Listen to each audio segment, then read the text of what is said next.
what, if there's one thing na sana inalam namin is kung bukas ba yung airport, yung domestic airport ng Ho Chi Minh. Kasi look, walang tao and yung earliest na flight is 5 a.m. and walang mga kainan or anything. I think sa loob pa, but we're still not sure and sobrang init. Walang aircon. So, naka-fan lang kami. And sila, nagpa-plan sila mag-TikTok. Flight namin is parang 6 a.m. pa. So we have 4 hours pa na mag-aantay. Hindi pa kami natutulog since our flight to Ho Chi Minh. Grabe.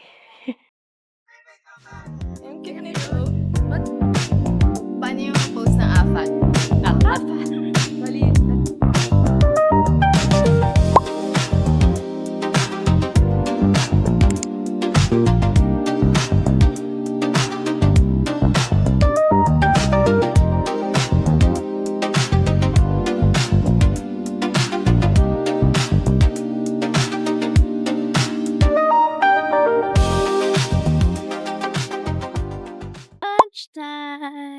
Lunchtime here sa Cam Beach.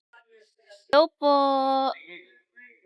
Para lang siyang Boracay, but walang mga nag-aalok. So naisip namin, what if kami yung mag-alok ng mga water activities, no?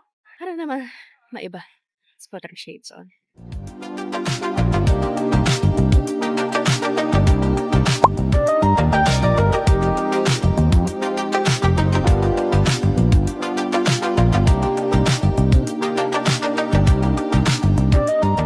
We're back in the hotel kasi sobrang init. But later, we're going sa night market para doon na kami magde-dinner. And tomorrow, hanapin namin lahat ng photo spots. Before I forget, ito yung view ko. Ito yung nakikita ko.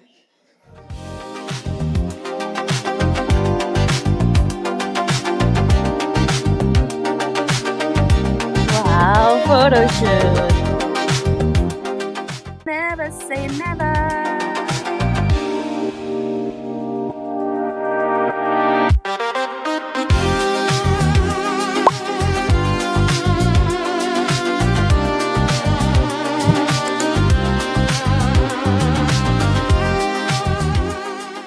Day.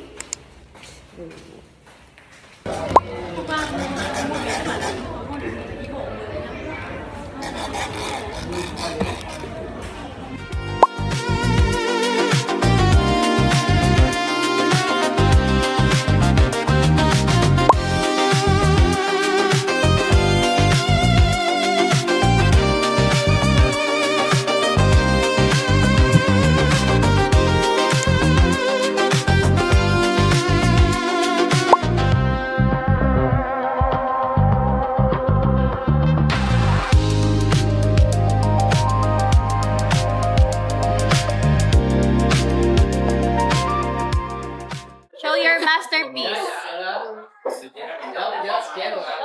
Product. Devoured. So, ang next stop ay Mayhem. It's a vintage store na nakita lang namin sa gilid ng Bethany Inn. So, we're going up. Super, super init.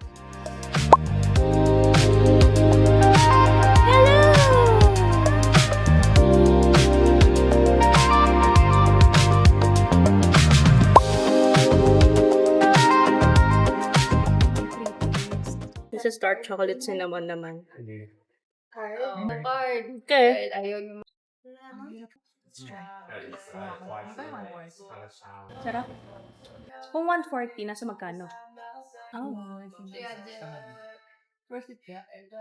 Bounce. Yun, VP ba?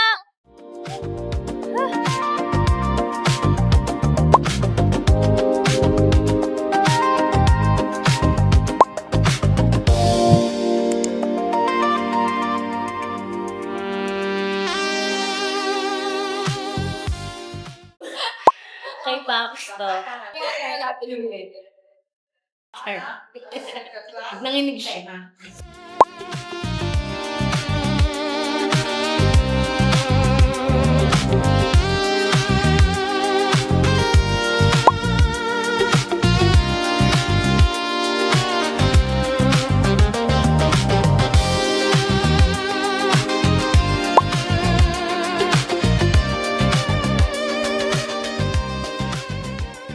egg matcha.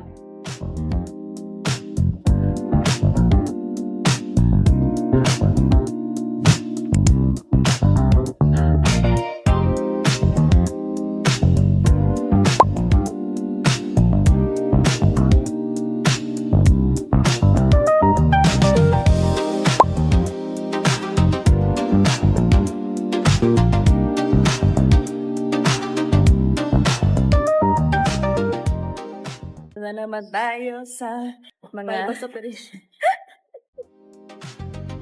second floor.